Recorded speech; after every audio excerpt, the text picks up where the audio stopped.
नमस्कार प्रणाम। हम लोग गीत बिरहा गायक विश्वजीत यादव और हमारे साथ में हमारे बड़े भैया आप सहयोगी बहुत ही सुंदर डांसर हमारे अनीश गुप्ता जी हमारे साथ हैं, हमारे सहयोगी हैं। तो मैं एक गीत आप लोग के बीच में प्रस्तुत करूंगा और मुझे पूर्ण विश्वास है कि आप लोग सुन करके आशीर्वाद देंगे।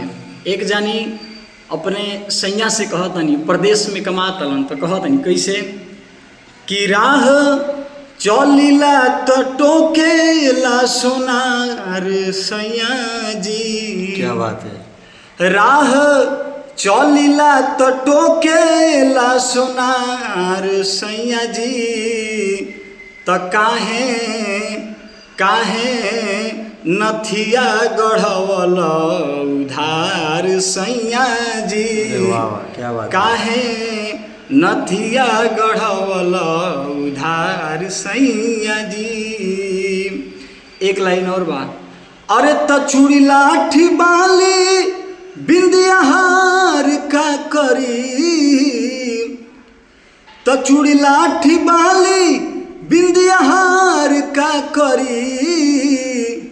तो जब घर ही नहीं खी सैया तो सिंगार का करी। वो जब घर ही नहीं खी सैया तो सिंगार का करी। नमस्कार प्रणाम हर हर महादेव।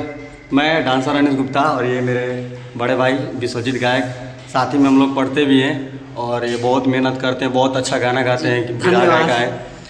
आप लोग चाहे तो इनका प्रोग्राम भी बुक कर सकते हैं, प्रोग्राम भी करते हैं, हर जगह जाते भी हैं प्रोग्राम करने के लिए।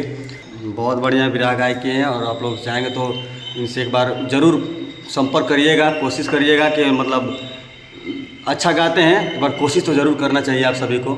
ज़्यादा कुछ नहीं, बस हम और हमारे बड़े भाई अनीश भाई को बस आप लोग का प्यार दुलार चाहिए, इससे बढ़ के कुछ नहीं चाहिए। अरे भाई एकदम बिल्कुल, आप सब सपोर्ट में हम भी हैं, आप सबका पब्लिक भी है सपोर्ट में। और आप इतना अच्छा गा रहे हैं, अभी तो देखे ही सब लोग इतना अच्छा गा रहे हैं कि आपको कौन सपोर्ट नहीं करेगा। सब लोग सपोर्ट करेंगे आपको और आप ऐसे ही आगे बढ़ते रहिए। महादेव की कृपा है और हमेशा आगे बढ़िएगा। ठीक है, तो वीडियो के यहाँ तक एंड करते हैं। नमस्कार।